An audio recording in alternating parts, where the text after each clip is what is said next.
Several witnesses, including survivors and relatives of victims of the Gambian massacre, testified before the Truth, Reconciliation and Repatriation Commission (TRRC). The TRRC made some findings and gave recommendations, including the setting up of a joint international investigation team based in the Gambia to, among other things, locate, exhume, and conserve the remains of the victims that may be found in those wells or graves. The Commission has also recommended the payment of about $612,000 to 54 victims who were tortured, unlawfully imprisoned, unlawfully killed, or forced to disappear. But a survivor, Martin Tre, wants the compensation amount increased. The money which is talking about $612,000 is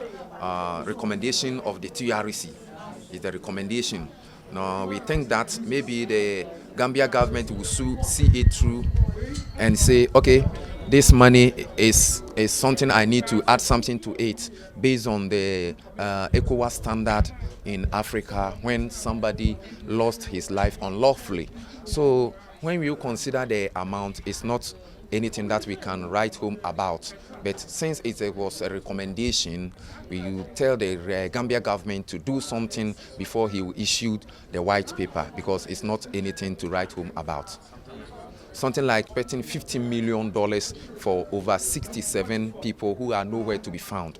The Commission also found former President Yahya Jammeh and 13 others criminally liable for the unlawful killing, torture, and disappearances of about 67 West African migrants. The Jammeh to Justice Ghana Coalition, which has been working to ensure justice and repatriations for the victims, is also unhappy about the amount recommended for compensation. In our own traditional society, if you wrong somebody and you admit to it, or you are found to have wronged the person, you would compensate. So this is something which is an elevated law.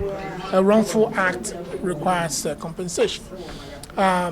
So recommending compensation is part of the reparations. However, the amount is woefully inadequate. Recommending the payment of the equivalent of $612,000, which is 32,400,000 Gambian dollars, to be distributed amongst 67 victims is woefully inadequate. So on that score, we would urge the Borough Administration to increase the amounts. The Gambian government is yet to issue a white paper on the report by the TRRC, and affected families of the 44 Ghanaians murdered in the massacre have welcomed the recommendations.